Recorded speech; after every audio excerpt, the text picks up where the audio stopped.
Welcome to the program. Now, the Bola Tinubu presidency has faulted the nationwide protest by the Nigerian Labour Congress, alleging that some people are leveraging on the hardship as a result of the early days of the economic reforms in the country for their political agenda. On Tuesday, workers and other Nigerians in the nation's capital, Abuja, Lagos, Ibadan, Kano, Benin, Oshogbo, Akure, Port Harcourt, and other urban centers protested the economic hardship in the country. Now, the special advisor to the president on media and publicity, Ajurin Gelali, however, says the protests organized across the country by the NLC were very unnecessary. He says there was no unanimity behind the NLC's action, citing the withdrawal of the TUC, that's the Trade Union Congress, and the National Association of Nigerian Students, NANS, from the protest. Insisting that the protest was needless, the presidential spokesman said the federal government had commenced efforts to alleviate the hardship across the country. Well, for more on this, I'm now being joined in the studio by Ahmad Sajoh, who is a former commissioner for information in Adamawa State and, of course, a political strategist. Thank you so much, Ahmad, for joining us. And a former Labour leader. Yeah, I'm former Labour leader too. Yes. All right. So, who's politicizing the hardship protests by Nigerian workers? I think we need to break it down to its components to understand it very well. And first and foremost, we have to agree, somehow, whether we like it or not, that there is hardship in the land. That you cannot pretend that there is no hardship. There is excessive hardship, and this hardship is really, really biting on the people very hard.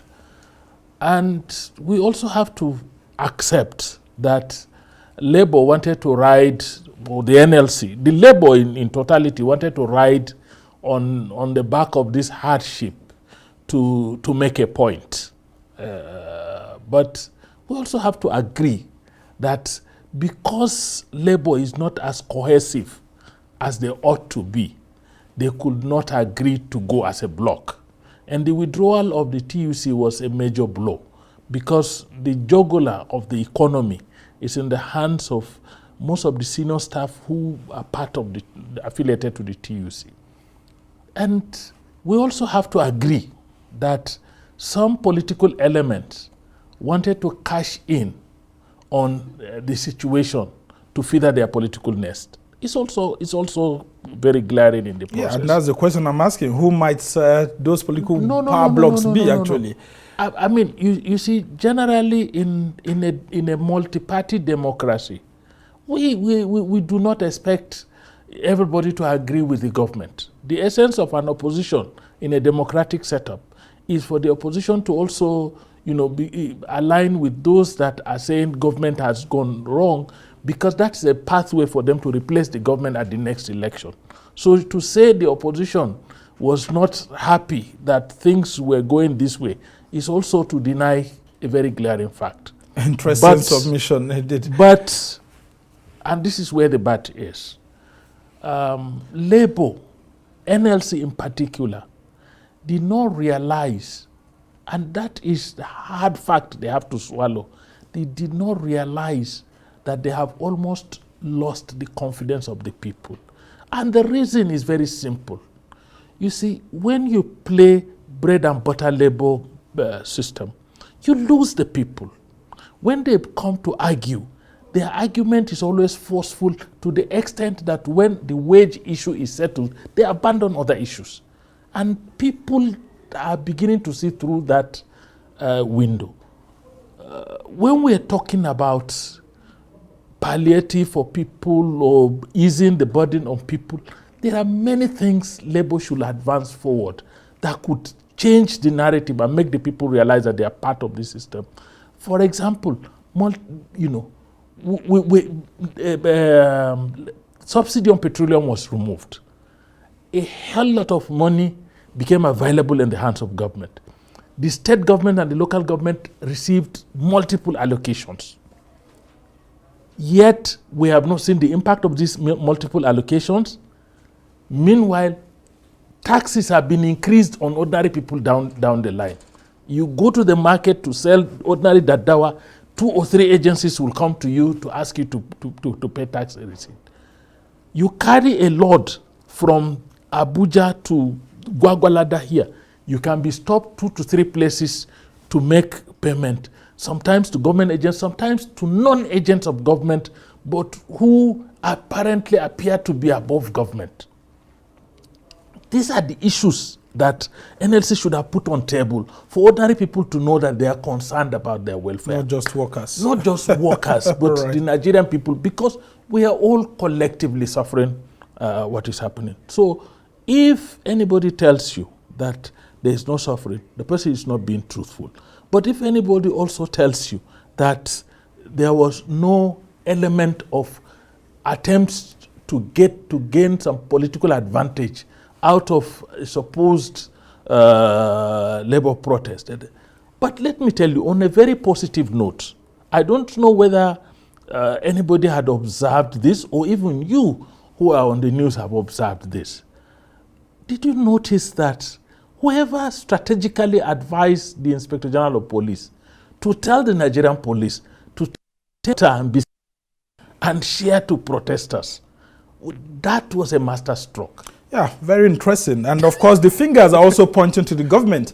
Remember in 2012, there was a protest organized by Nigerians, including labor unions and all of that. And one of the masterminds behind that politically was said to be President Bola Tinubu, who in an epistle that he wrote also said that then President Goodluck Jonathan had broken the social charter with the Nigerian people. And I want to quote something that he had said then, that as there is progressive politics, there is progressive economics. As there is elitist politics, there is elitist economics. It all depends on what and who in society government will rather favor.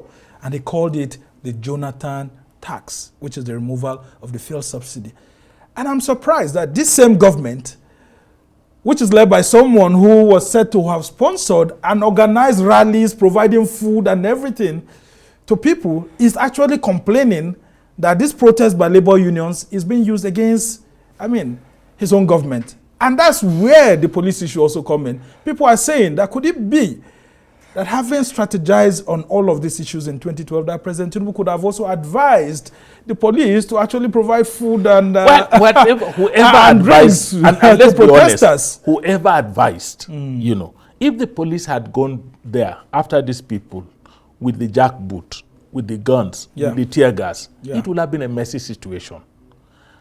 And let me also say that, the fuel subsidy at some point was a reasonable intervention in the downstream oil sector. But it became our own albatross because even the workers who are working in the oil sector, NNPC, have realized that repairing the refineries is not as lucrative as maintaining a subsidy regime that was more of a scam. Everybody paid more attention to subsidy scam as against, making the oil sector even work for the people of Nigeria. At some point, it became as if everybody in government was working for these subsidy people that were receiving subsidy. Now, we've removed the subsidy, and this is where I am going to. The subsidy has been removed. The money still goes to some Nigerians in terms of allocations. What have those some Nigerians done with the allocations? And that's the question everyone is Not asking. intervene on the people, on the side of the people, but we've been told that immediately they receive these humongous allocations, they just walk to where they can change them to hard currencies, further exacerbating a situation that was already bad. And isn't that the reason why we have a president? If President Tinubu sees this happening, that states are not making use of their resources, there could be ways of strategically engaging them to know the poverty level in the country. There are ways. But you see, in a constitutional democracy that is Republican, like the one we now operate, the subnational entities, to a large extent, have some degree of independence. And beyond that, the president must be faithful and honest with respect to the amount of money that accrues to the federation account. He cannot hide it away from them. So they must get their allocation. what I want to tell you that I am not in support of people who are either pushing narratives that vilifies the state governments in trying to create a confusion as to the role of the state, the role of the federal and the rest. I believe, and this is my honest opinion on this matter, that the President of the Federal Republic of Nigeria is a unifying force. He should bring the governors and other tiers of government together in a unified manner to design an acceptable mode of intervening in the lives of the people. And I tell you, it's not just intervening financially, but even easing their burden. Take for example here, we're still waiting for a transport system for the FCT. That is a major lacuna in our drive to ease the burdens of the people. And there are several states where they did not even bother. But there are states that the same, within the same system. If you go to Borno, you would see that there are moves to ease the burden of transportation. If you go to Lagos, you will see that there are moves to ease the burden of transportation. What is happening to the other subnational entities? What is happening to the federal capital itself? So we need to address that. Once we ease transportation, for example, then we need to ease movement of goods. Till today, if you carry a trailer load of onions from Kaduna, you want to take it to Lagos, you would have about minimum of 12 to 20 stops on the way, and you have to give money. That adds to the cost of these things on the people. Right. So, and these are within government control instantly.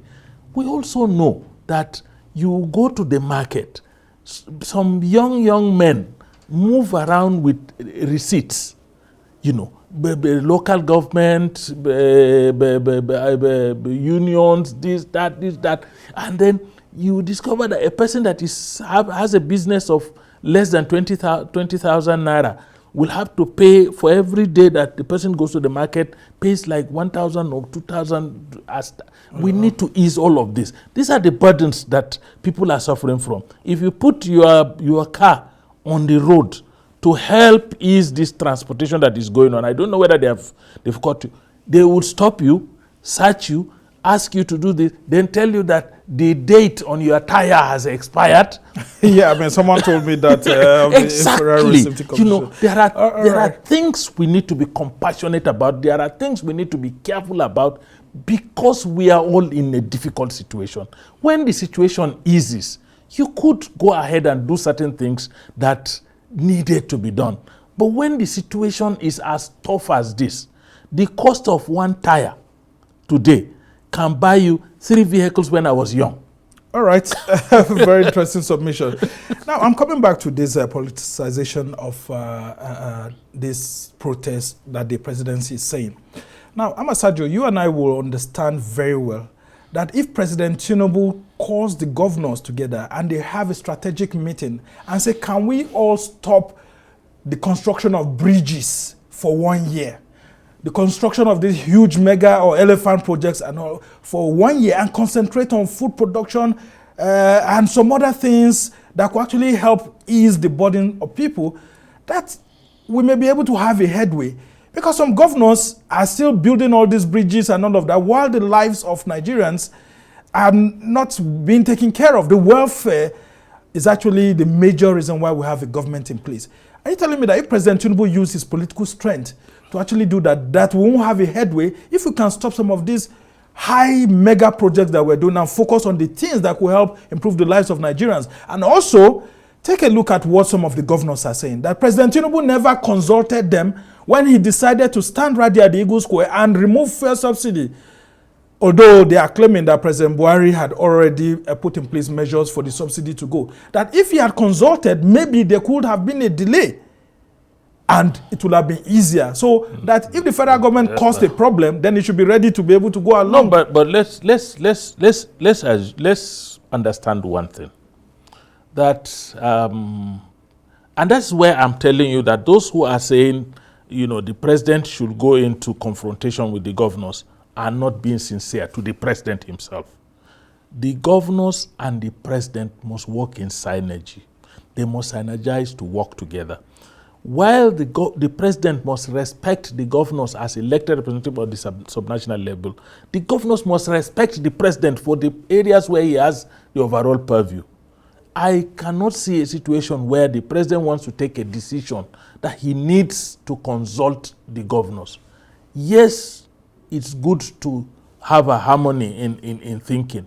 But if he begins to say he must consult governors to take certain decisions. No, but on a very critical decision like this, because like in 2012, okay, let me read out what President Tinubu has said while he was in the opposition in 2012. He said, and I quote now, government must modify the sudden and complete removal of the subsidy.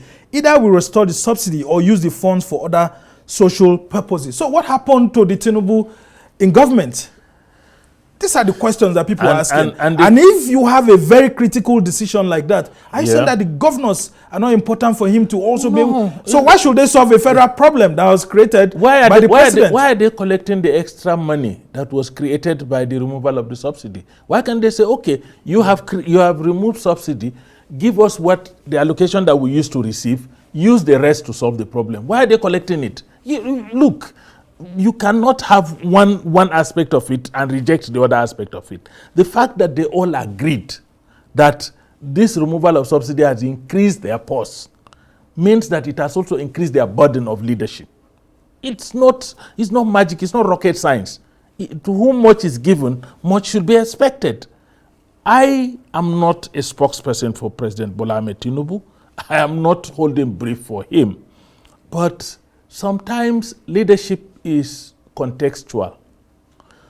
Probably by his own understanding, the context of that period demanded the action he took. Now the context of this period, when he is the person sitting on the seat, may have been different in his own estimation. And so he is treating it according to its context.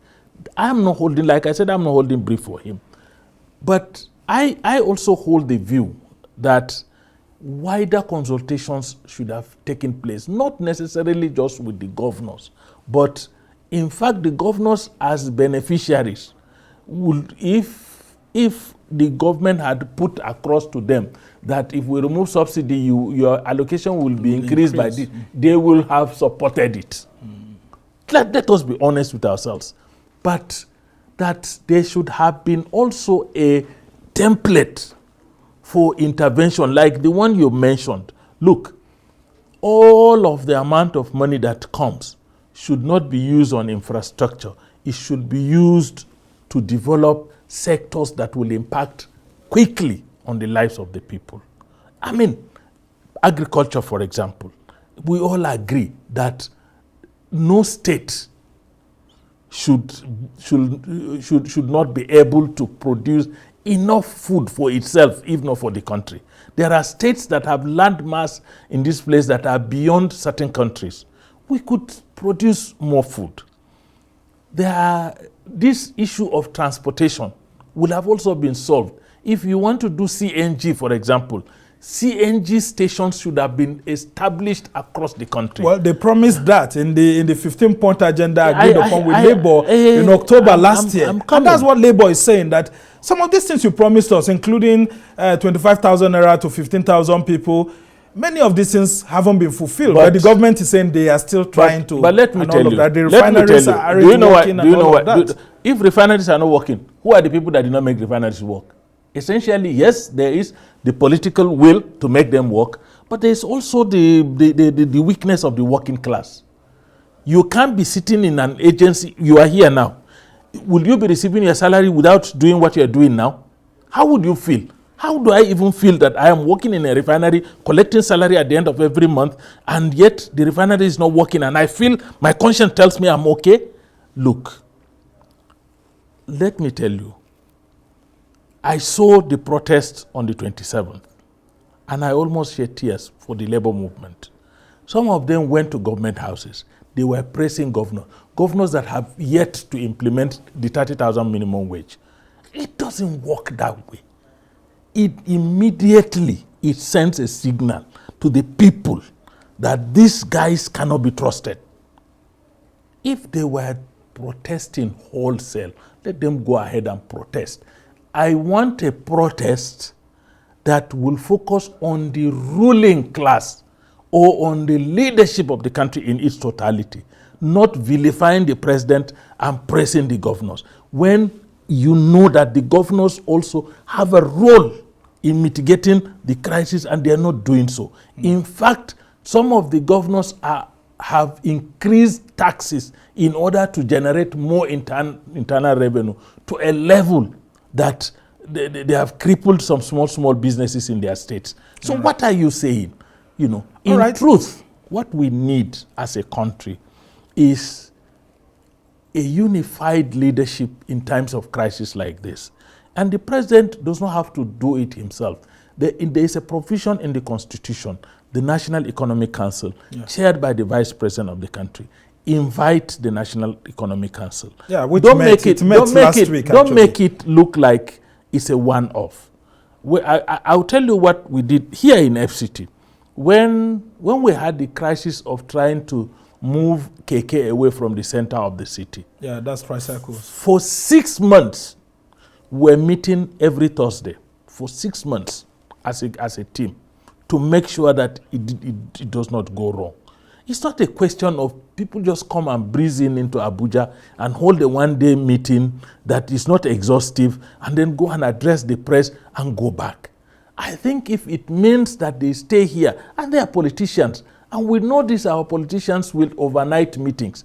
What is happening when it comes to governance? When it comes to politics, they can stay at the political arena overnight and don't feel any qualms about it. But when it comes to governance, they come in the morning, a report for the meeting 11, 12, and by 3, 4 they are over. It's over. You have 36 governors plus the governor of Central Bank, FCT, and ministers that are supposed to be part of these things. If you give it like 2 to 3 hours, tell me how many minutes did each one of them contribute in the whole process? No. And to speak exhaustively.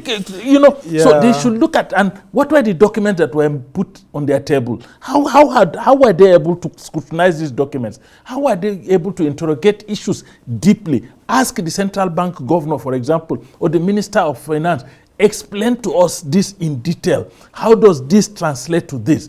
In fact, for that kind of meeting, invite independent economics and analysts to come and explain certain issues deeply so that they can have an informed opinion on what they are going to discuss. They can stay here and talk for 2 to 3 days at a go. It's in the interest of the country. Well, we hope that when they stay for that long, they will actually implement, because the problem is implementation. No. If you don't understand what you're implementing, let me tell you, for us to today, wake up and we're still talking about issues that were discussed. I don't know if you have ever seen any campaign 1957 and 1958. I saw films of political campaigns 1957-58. Very similar to what we are hearing today, actually. And they're talking about water. They're talking about water. They're talking about water. They're talking about electricity. They're talking about school education. They're talking about roads. We're still talking about this more than nearly 70 years after from that period. Let me tell you, what is our electricity generation in Nigeria? We're still battling with 4 megawatts. I hope we have even reached the 4 megawatts. 4,000 megawatts. Sorry, 4,000 megawatts. Yeah. I hope we have reached that. As poor and as war-torn as DRC is, they are working on an 18 megawatt power station, 18,000 megawatt power station. And to tell you that, the haram in Mecca, for those of us that go to Hajj and do tawaf in Mecca, that mosque where the Kaaba is, the electricity consumption of that mosque alone and the surrounding vicinity is 18,000 megawatts. And we are a country of 212 to 220 million people. and we're talking about 4,000. Share 4,000 and see whether your share can even light up a bulb. Well, they say when you add the generators to that 4,000 megawatts, the quantity of generators we have, generators it actually moves up to like 50,000 megawatts. That's what somebody was telling me some other time. Like the calculation of the World Bank is that generators produce between twice or thrice the national average. But that in itself, it's not sharing news, because these generators emit carbon and they decarbonize the atmosphere, and we are facing a situation of climate change, action and things like that. So we are not looking at our own welfare very seriously. All right, let's come back very quickly before I'll let you go. And talk about the Nigerian Labour Congress, I mean the labor union relations with government.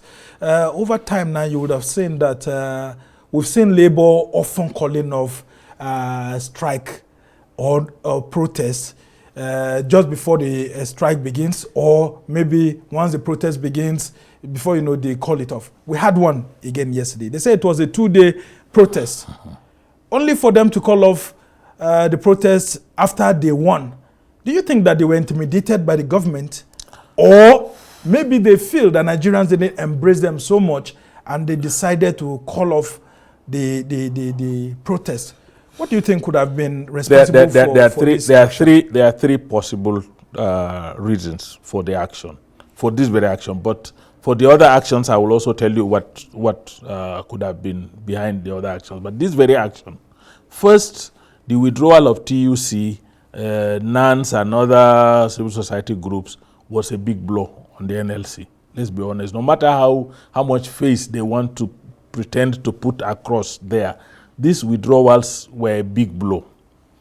And then secondly, the workers themselves that would have formed the backbone of the crime, they are also under pressure. They don't need to be intimidated by anybody. Yeah, I mean, one of them collapsed along the way in Abia. Our take-home pay cannot take you home. You know, I don't know if you remember this saying. There was a time where they said, in the past, there was so much money at the end of the month. Now, there's so much month at the end of the money. so workers themselves are actually under pressure.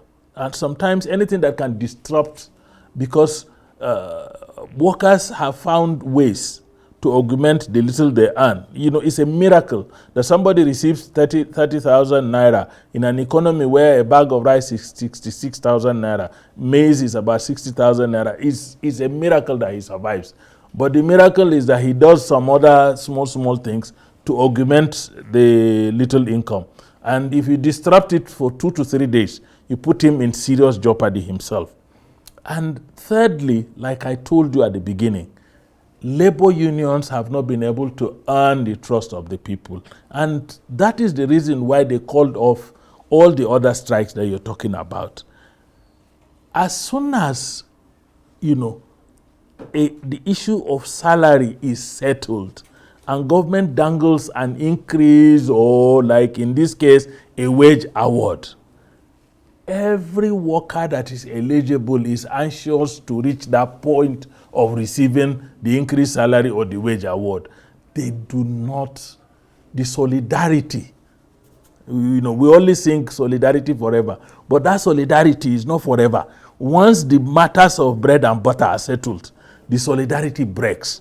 And when you do not have that solidarity, you know, in certain climes, the labor movement itself is very strong, is rich. It can even provide palliatives to its members so that they can sustain the strike. Yeah. But in Nigeria, the labor movement had become a mirror of the Nigerian political system.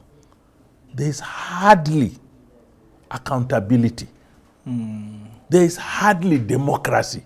The delegate system is not delegate elected from the unions. They are delegates selected. They come and sit down and couple up leadership. No, I'm just telling you. Yeah. So where you shunt the system, either by, you know, the manner your leadership emerges, which is by negotiations like negotiated leadership that we have in the larger society, and negotiated leadership that is patronage based can never be effective, or that you do not account for the monies that come to you, so you do not have the full backing. Not the full backing. Your conscience itself cannot be strong enough to push you to do certain things. So we have some weaknesses within the labor movement, but it still remains one of the strongest movements that could, provide some measure of challenge to the ruling class, and that is why they are still, moving, but they have to call off their strike anytime because they do not have the support of the people. All right, just before I let you go, do you think that President Tinubu has been captured by the economic orthodoxy of the Western world? I mean, all the IMF and World Bank, because this is what these workers are saying, and of course the opposition political parties are hanging on that and saying that, look, you're accusing of politicizing the protests and all of that. You have been a puppet of the Western institutions like IMF and World Bank. I think our economic template we've been using, especially under this current constitution, is a template that nobody should sit somewhere and claim that another person is captured by anybody. We have already captured ourselves in that constitution. Okay. Let me tell you, part 2 of the constitution is the most important part, fundamental objectives and directive principles of state. And that is the part that is not justiciable. So that's where the capture is. Especially on the issues of welfare. That's which the Constitution says should be the primary duties of government. But it's not justiciable. Security. But yes. It's not justiciable. And for as long as it's not justiciable, then it's just there on paper.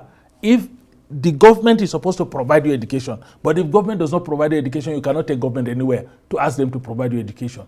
You can only hope that the people in charge of government will think. So we captured ourselves by our neoliberal constitution.